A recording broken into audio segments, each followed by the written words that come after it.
Even men at the top of their game find themselves wanting more from life.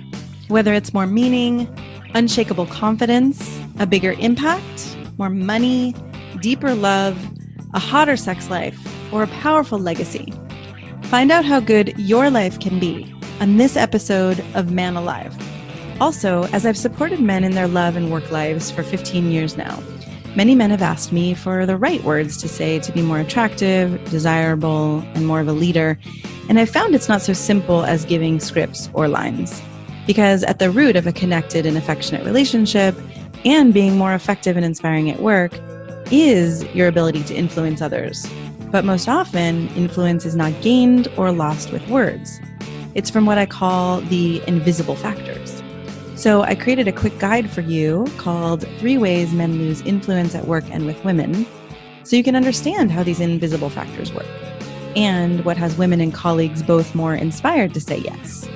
I think you're also going to be surprised to find out the moment when your influence actually begins. So grab the guide for free at ShaynaJamesCoaching.com/3ways. That's ShaynaJamesCoaching.com/3 and the word ways, WAYS. Or you can text ALIVE to 44144. That's the word ALIVE, ALIVE, to 44144. I hope you enjoy the guide and this episode. Hello and welcome to this episode of Man Alive. I'm your host, Shayna James, and I'm excited to be here today with Sam McAfee. Welcome, Sam. Hi. And we're going to talk about letting go of perfection, and we're going to talk about it in various ways having to do with leadership and technology and product development and organizational development. But one of the things I'm loving about the conversation Sam and I have been in is around how men can look to this, perfect image or this image of success and attempt to be that or step into that, and how it can actually kill a man's spirit and aliveness. And so if you've ever been attempting to live up to an expectation or an image or, someone who you thought you were supposed to be, this is going to be a really amazing episode for you. And before we dive in, I'll give Sam an introduction. Sam has developed better technology leaders and built high-performing product development teams and strengthened organizations, and has been a Silicon Valley veteran of 20 years. So he's helped many companies build and scale new digital products, find product market fit, improve product development capabilities. He's worked with executives and teams to build strong leadership and execution skills. And he's brought a focus on mindfulness, autonomy, and social impact. So what I love about you, Sam, and I hope this isn't offensive, is that you're at least, in your life, you've been in the, the world of tech, or the kind of conventional world in a way, and you're having this opening into being more vulnerable and more human in your work. And so I'm happy to bring your story and your experience to other men. Yeah, no, I'm really excited to be talking about this with you. Good. It's really important to me. Good. So why don't we start with, I'm almost imagining let's dive in where we might get to in a half hour if we were,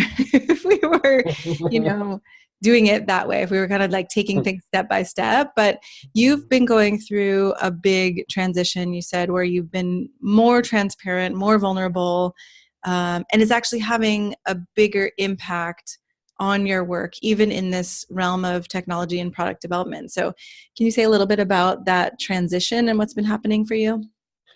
Yeah, absolutely. It's felt sort of counterintuitive or paradoxical even. I have an engineering background, and engineers tend to have a fairly kind of precision-oriented mindset. Like to build things, and things have to fit just right, and it's a lot of math and that sort of thing. And it tends to be thought of as a very analytical, kind of hard-minded profession. Yeah. And I think that early on, I recognized early on in my career, I knew that there was something wrong with that perception. Interesting. That, my experience was that building things is a creative endeavor. Yeah. And even more so when you're doing it with other people. Mm-hmm. When you're building with a team, which is how most products are built. Very, very few are built by a single individual on their computer in a basement somewhere. It's almost all teamwork. Then there's this level of human interaction that needs to happen, and it's both kind of collaborative and communicative, and there's a lot of human skills that are necessary. So even though I was hearing this sort of this perception of engineering and product development as being sort of a hard science, kind of hard discipline, it didn't feel that way experientially to me in looking around. And I also noticed that a lot of the methodologies that we were embracing, that were kind of emerging over the last 20 years or so, your sort of agile and things like that, tend to be much more collaborative and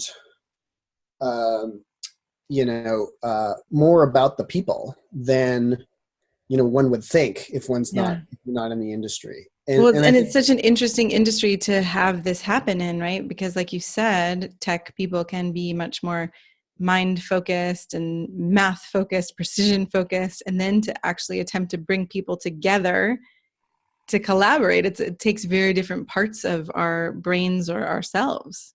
Yeah, absolutely. Yeah, so I've been on a progression from really trying to understand the tech itself, really trying to be a good engineer early in my career, understand what that means, which is certainly important. Skills are important. And then gradually I began to realize that I would be asked to work with a client where it would sound like there was a technical problem. And what would ultimately end up happening is I'd realize that it was actually more of a process problem. Like a human problem. Yeah, like a human problem.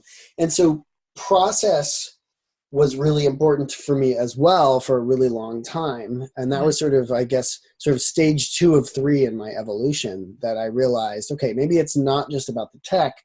It's really about the process is broken. People aren't sort of working together in the right way. But now what I'm finding is that in reality, the real problem is actually the people. With like the individuals and their interactions. So beyond even the process, it's like the process happens, or the people have the capacity to either engage in a process that works or doesn't. So even taking a step farther back, is that what you mean? Yeah, I mean, so you could think about it as layers, right? Layers of a foundation. So you do have to have the technical layers in place, and they have to be good. And the process enables teams to work more effectively together. But I think that all of that really rests on people having the right mindsets and the right attitudes, and most critically, some level of personal and self-awareness and empathy. Let's just go right there, like empathy with each other, compassion for your teammates, for your organization, for the customer, and most importantly, for yourself. And I love hearing you say this, because if I said it, I'm already in this world of sometimes can be a little woo-woo or out there, but you as a tech guy, product guy, right, that you can actually validate this. So what you said, especially empathy for yourself and empathy for others, how does empathy actually come into play in the process for you? It's interesting because I've noticed that empathy is something that's been talked about for a number of years in the tech scene, at the level of understanding the customer and what they want to build the right thing. And so we're talking about empathy, which is this really kind of vulnerable, soft, squishy subject, and yet it still was being presented in almost like an analytical kind of strategic way. It's like we're building empathy with the customer so we can sell them the right thing. Right. All of which is fine, right? Like I certainly would do that if I were building a startup. But it's interesting how much empathy sort of shows up in the tech scene zeitgeist, let's say, in the last, 5 to 10 years. And it's only very, very recently that we're actually looking inward as well. Like, what does empathy mean in terms of our actual organizational structure and our management styles and how we treat each other at work? Yeah. So that's the area that I've kind of rolled up my sleeves and really waded into that morass in the tech scene in the last year, let's say, where I've completely turned my attention to the ways that people in leadership positions in particular behave, the way that they see themselves, the way that they may or may not have the courage to look within and embrace really a growth mindset for themselves before they criticize others, that whole thing.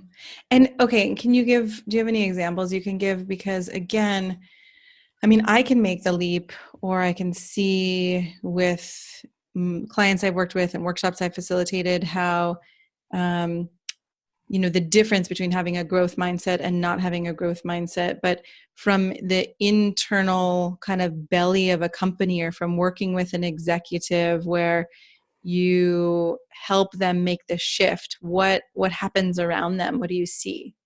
Sure. I can give you some concrete examples. So let's first talk about what we mean by a growth mindset, right? So in particular, I'm referring to Carol Dweck's work. A lot of people have read Mindsets, but the general idea being that you can have a fixed mindset where you believe that people are sort of innately bestowed with certain abilities or properties that make them good at X and not so good at Y. And that's more or less fixed throughout their lifetime. Or you can have a growth mindset where you believe in the power of learning and that it's okay to make mistakes, and actually mistakes are critical for us to develop, and that everyone can sort of grow in different ways. And that doesn't mean that, people don't have certain advantages or disadvantages that they're born with, but that plays a relatively small role in success in life, and that people who you admire have worked hard to get there, right? Like, I love the quote from Michael Jordan, often talks about how many shots he missed, as just an example. Like, he's unafraid to give those statistics of like, look, I'm great because I took 1 million shots and some of them were good. And so I learned how to get better, right? It wasn't like automatic. So this growth mindset thing is becoming more popular. Like, people are thinking about it. But I find the hard work in this kind of personal growth and reflection is this stuff is all sort of in the psychological zone, and it's really sneaky, right? It's sort of like our brain is designed to have us not look at these defense mechanisms that it has developed. Right, and the impact we have on other people. Oh, yeah. So in the tech scene, let's say, I've been working with large companies and small. I worked in an innovation lab with the leadership team at a very large, old-fashioned industrial company that had a sort of a digital aspect to it. And so this was sort of the new, young, scrappy, exciting digital team. And one of the things that I noticed about the leaders was that they wanted the good stuff, right? Like, they paid lip service to cross-functional teams and lots of autonomy and lots of experimentation and let's do agile. But at a personal level, the leaders were not really prepared to examine their own behavior. And a concrete example of this is that there was, in this particular company, a very strong culture of fear. So what that meant was that, everyone was very nice as an individual. So this is one of the things when I talk about a culture of fear, a lot of people think, bosses were running around screaming at each other. And it's not really that apparent, right? Yeah. It's more of a very subtle pressure where employees don't feel it's safe for them to speak their mind. Right. Right. So, and it doesn't even have to be, it's kind of like it happens in family systems too, where it may not be that there's outright, like you said, yelling or screaming, or this isn't the way you do it, but it's just that subtle, the subtle way of even a look or a, dismissive kind of attitude, things like that. Exactly. Yeah. So certainly you can imagine really rigid top-down organizations where, where there is verbal abuse, or there is sort of like a tough guy leadership attitude. And so there's an overt culture of fear that has been common in the 20th century. It's maybe a little bit less common in corporate America or tech these days. And instead it's been replaced by this wishy-washy, we're all giving lip service to everyone being creative and innovative. But then, everyone's afraid to speak because what they've seen and what they've learned from being in the organization long enough is that new ideas are not actually followed up on, or they're not listened to. Yeah. So if I, as your manager, turn to my staff in a staff meeting and say, okay, everybody, I'm really interested in your ideas, and you put something out that you think is, you work up the courage to throw your idea out in front of all your peers and in front of your boss. Yeah. And I say something like, oh yeah, that's pretty good, and then we kind of move on, right? Yeah. That's just as bad as me just shooting it down right in front of your face, right? So it's sort of this passive way of immobilizing you. And what happens is you learn not to give your ideas anymore. Right. Because frankly, it seems like nobody cares. Yeah. And that attitude is rampant in a lot of tech organizations today, that there's sort of this surface level of openness and transparency, but when the rubber meets the road, it's not really there. And so that's a problem I'm trying to tackle, pretty head on with my clients. Wow. Okay. I like making that distinction too, right? Between on the surface, we can say, or managers, leaders can say, we welcome your ideas, but if it's not actually happening, or there isn't a way that people feel heard and respected and all of that, right, then we do shut down. Yeah, absolutely.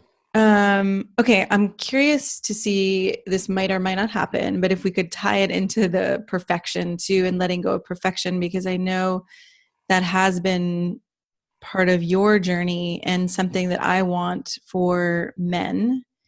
Yeah. So is there a tie-in here, or am I reaching too far? 100%. No. It directly ties in. Absolutely. Great.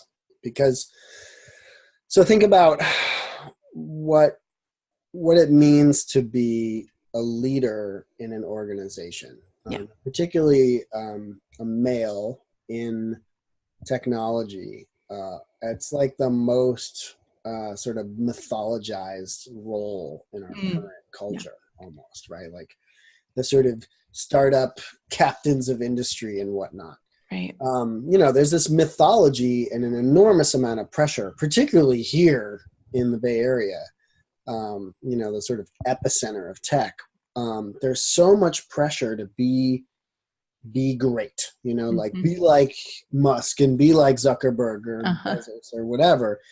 So I think that there's an incredible fear in leaders, and again, in men in particular, of not being seen to be weak, right? To be making mistakes.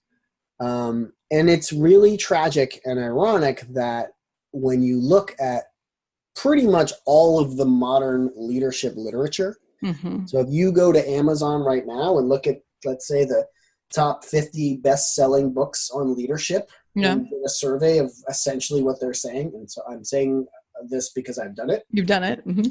I've actually looked.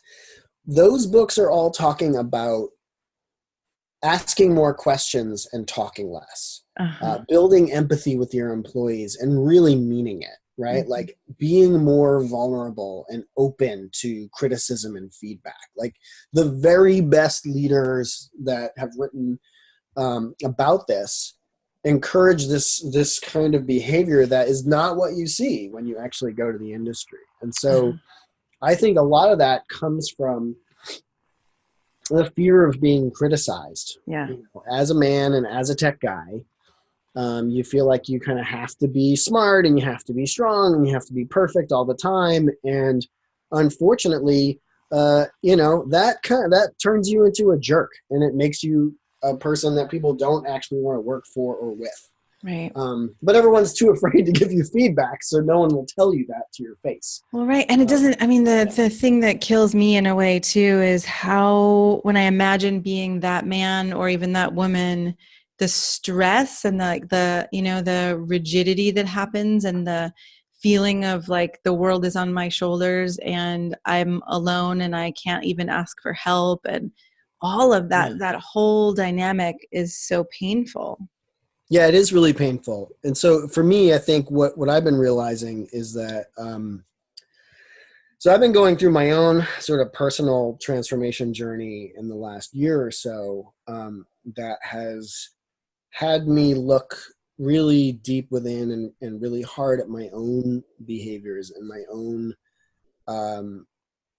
desire to be seen as perfect, right? Yeah. And again, it was sneaky. It was sneaky in that, like, I didn't really see it for most of my career, until finally it was pointed out to me in a couple of different ways through conversations. You didn't see your attempt to be perfect, or the thing you were stuck in, or that blind, it was a blind spot.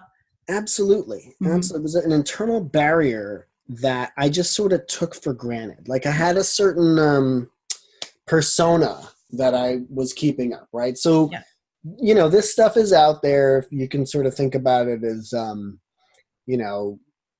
Carl Jung called them archetypes. Gay Hendricks refers to them as limiting beliefs. Eric Berne talks about life scripts. Like, we all have these internal structures that have developed since our childhood that help sort of help us or constrain us. And I had some really strong ones that were around, always sounding smart and always knowing what to say and always, looking well put together, and just like kind of being internally terrified of ever having sort of wrinkles in my persona. And it was such a built-in behavior that I really wasn't aware of it, but it would dominate how I interacted with the world, whether I accepted a certain, a speaking engagement, or whether I felt comfortable speaking up in a meeting, or, kind of how I handled myself in social situations, that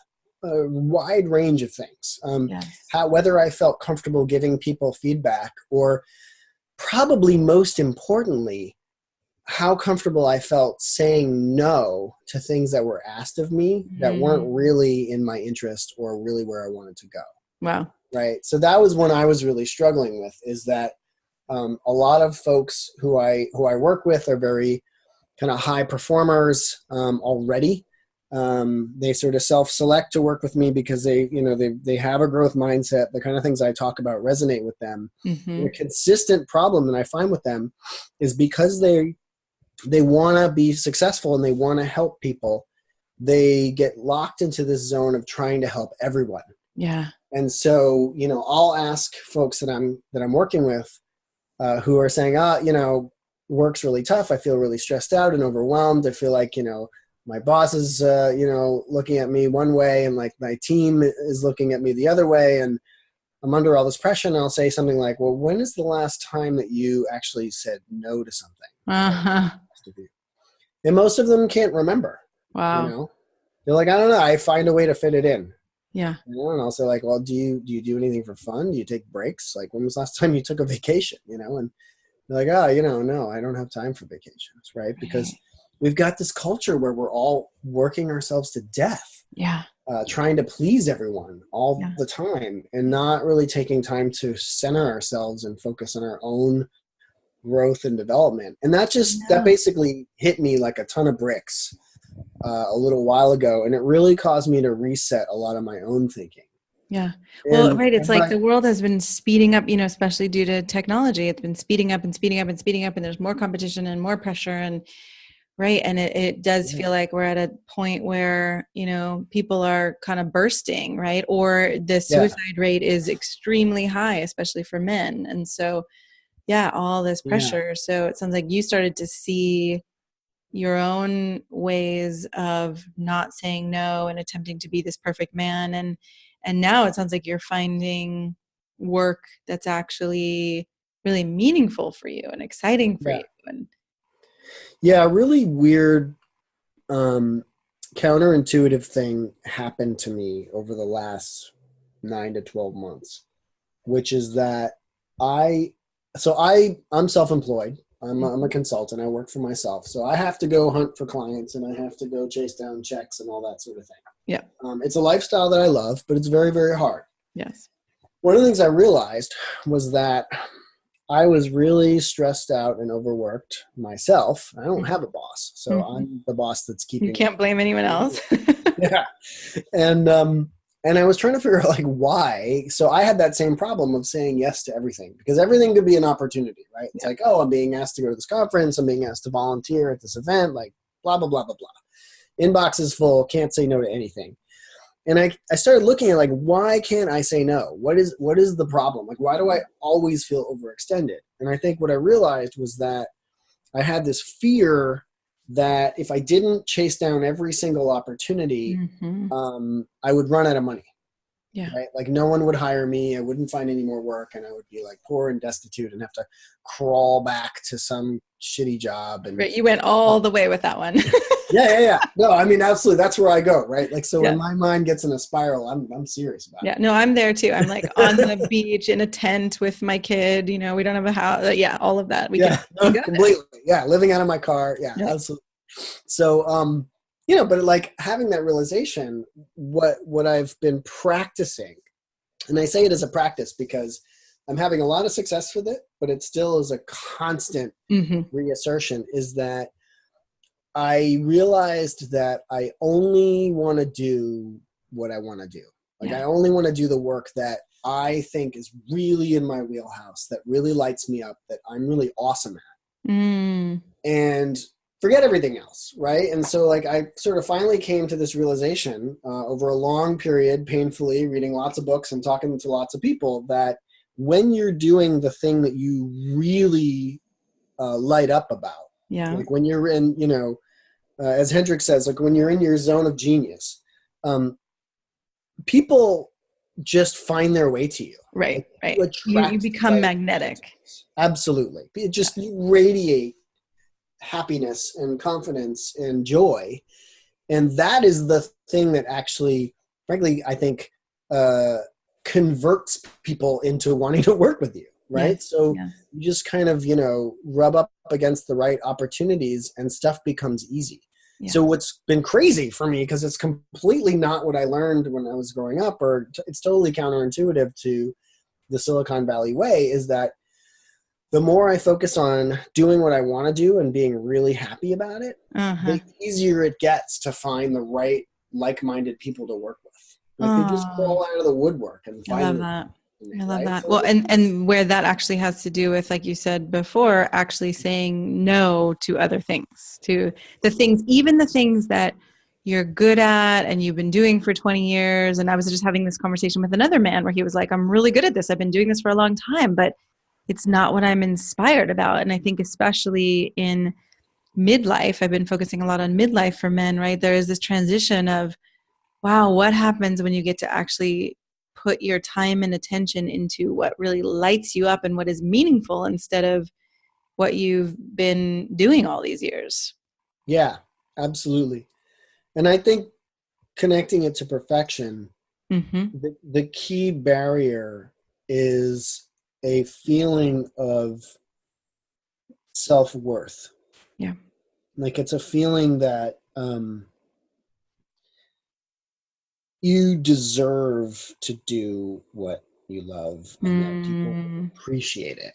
That like if you are joyful in the work that you do and you're creating value, that it will be recognized. And so specifically for me, I think it's that whole like I can't say no to any opportunity was a form of imposter syndrome. Right? Like do I really deserve to be a leadership coach? Uh-huh. You know, like we all have that nasty voice in the back of our heads.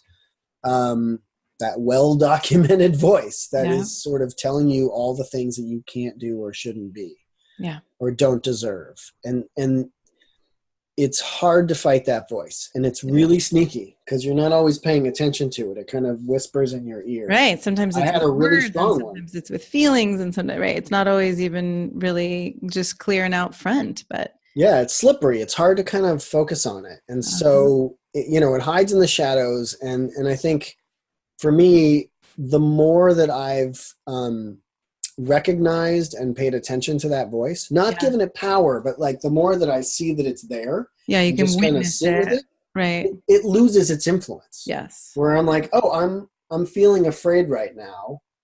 What is it? Oh, it's that voice that's telling me I'm totally not going to get a call back from this client because they don't think I'm really any good. And I love that you just walked us into even, you could call it the spiritual realm or the meditative or mindfulness realm of being able to witness those voices and how they do impact us and how they are, part of the drive toward perfection. And absolutely, so it's all tied in, which is really, really beautiful. And yeah, I'm just noticing time and wanting to keep this short so men can really you and I could go understand. on about this for 3 more hours. Yeah. So yeah, I'm curious if there was something you wanted to either, if you wanted to tie it all together, or there's something you wanted to leave men with that you think would actually give them more freedom or more power, more clarity for themselves. What would it be? I think there's probably a couple of different things that tie together. For me, the key thing is not being isolated. Mm-hmm. So I have a group of colleagues, sort of ex-coworkers that I know from back in the day. We all sort of have similar values and trust each other. So I'm in this sort of cohort, and we chat regularly and support each other. Nice. I couldn't do what I'm doing now if it wasn't for a group of people. So I think seeking out peers who you can really be open and vulnerable with, who are maybe at similar points in their life or similar roles in their job or whatever the connective tissue is, we need to seek out connection from other people who can support us. Isolation is the worst. It's the sort of motivation killer, because the voice in your head, the bad one, is strongest when you're alone. It is. That's true. And so what I find is with other people, when I hear the voice in my head that says I can't do it, I repeat that voice out loud to my buddies, and they tell me how ridiculous it is. Yes. It's like, hey, I was just thinking blah, blah, blah, blah, blah. I can't possibly submit a talk to this really prestigious conference because there's no way they would pick me. And they're like, man, you're an idiot. Like, you're fantastic. I love how kindly they say it, right? But it's with love. I mean, it's, a punch in the shoulder over a beer, but it's like you got to have those support networks. Yeah.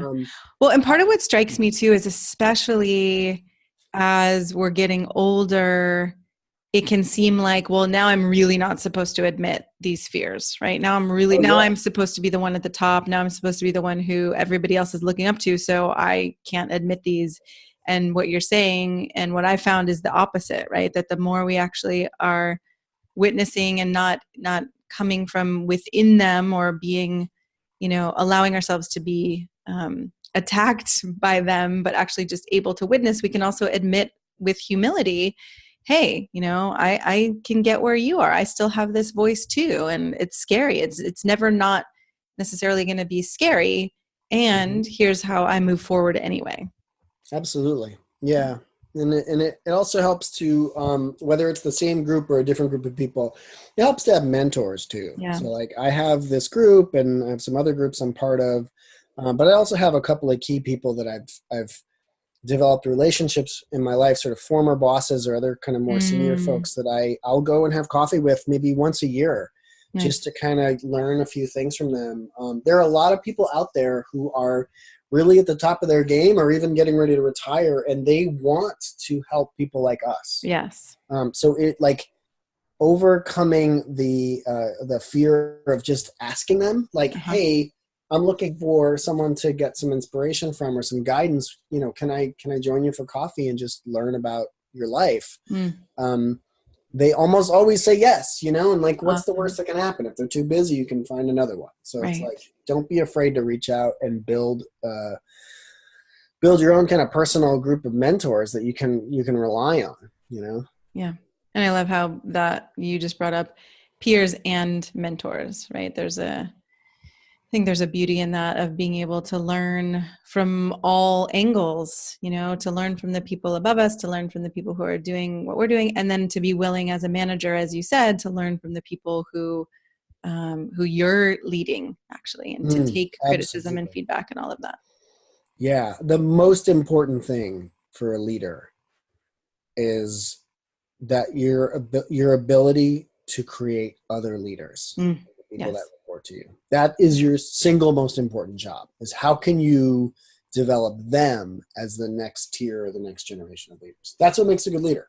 I love it. And in order to do it, you have to be open. You have to be open to feedback. You have to ask more questions than you talk, and you have to be genuinely curious and empathetic. Yeah. And that's how it works. Awesome. Thank you so much for having this conversation. It's been an absolute pleasure. Where can people find you? So my work is all at startuppatterns.com. You can find more about my book and the writing that I do and the coaching that I do. And I'd love to hear from people. I'm really into LinkedIn, so feel free to send me a connection. I'm happy to chat. And yeah, that's pretty much it. Awesome. Well, thank you for being someone who, you know, especially as a man, is willing to be vulnerable and transparent, and to, I feel the generosity in your leadership, and I feel the bigger vision, right? Of, I guess it's not just selfishness in your leadership, but actually having your attention on how to grow other leaders and how to help people feel comfortable to, to step into these deeper parts of themselves, and to really use leadership as not only a tool for business, but as a personal practice also. Yeah, absolutely. You know, we're all in this together. Yes. Thank you. Thank you. I'm so glad you joined us for today's episode of Man Alive. I hope it gives you a sense of what's possible and how good your life can be. If you like what you heard, I'd be so grateful for you to subscribe to Man Alive and write a quick review that helps men like you find us. And again, head over to ShanaJamesCoaching.com/manalive to get outtakes, videos, and raw footage I only share there. These are some of the most interesting parts of these expert conversations. You can also grab your copy of The Unknown Power to accelerate your career and solidify your confidence with women, because the two are related, and I know you don't have to settle for one or the other. Join us each week for a new episode of Man Alive.